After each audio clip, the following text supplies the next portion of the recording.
when in the unity with Christ, when we died to that old life, according to Romans 6, chapter verses 5 through 11. In our daily life, we must regularly crucify our sinful desires that keep us from following Christ. You see, some of us, I mentioned earlier, we got some old baggage. See, we got some old baggage called fornicating. We got some old baggage called lust. We have some old baggage called pornography. We got some baggage called committing adultery. And then we even got some that says when you cuss out your neighbor, your wrath and your gossip, you name it, we've done it. We need to stop.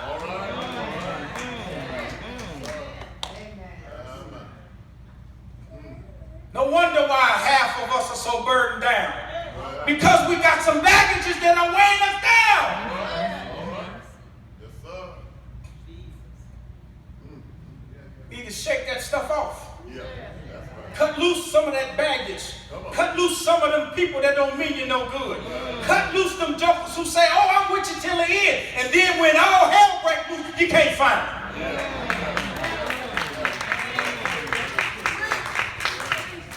I tell my son all the time, let go of them jokers. You don't need them.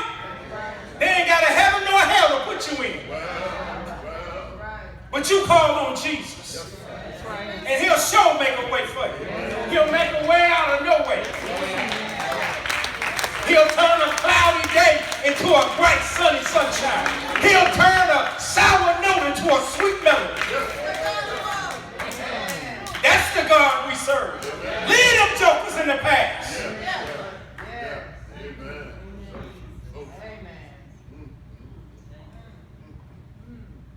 And then for our final point, you must remember your purpose.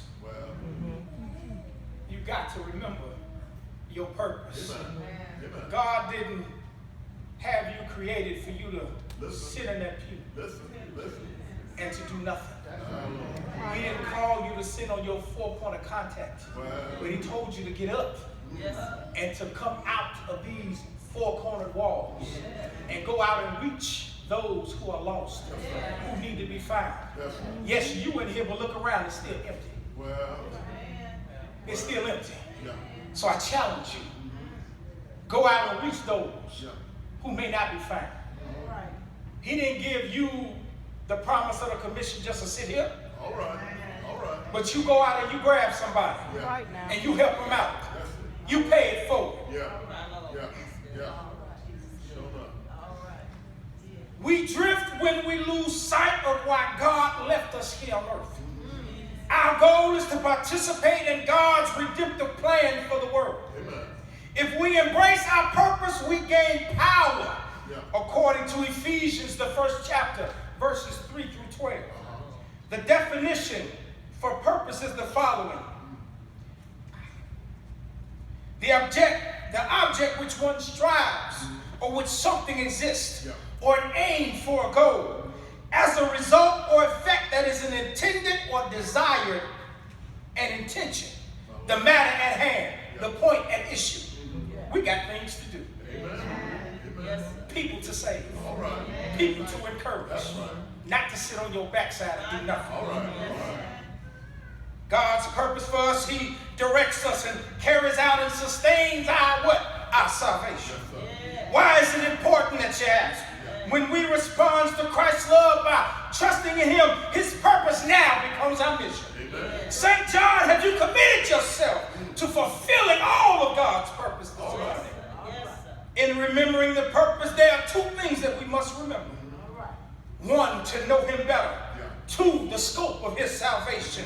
In verse 17 of Ephesians, the 1st chapter, he says, Paul is praying that God give the Ephesians the spirit of wisdom and revelation in order that they may know him better.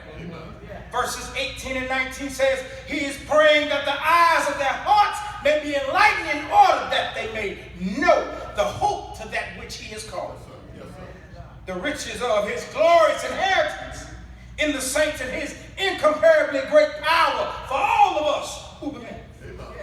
It is interesting to find that this prayer, which the Ephesians might know God better, or the lips of the apostle, for it was Paul who who taught the doctrine to the people, All right. to the church of Ephesus. Yes, sir.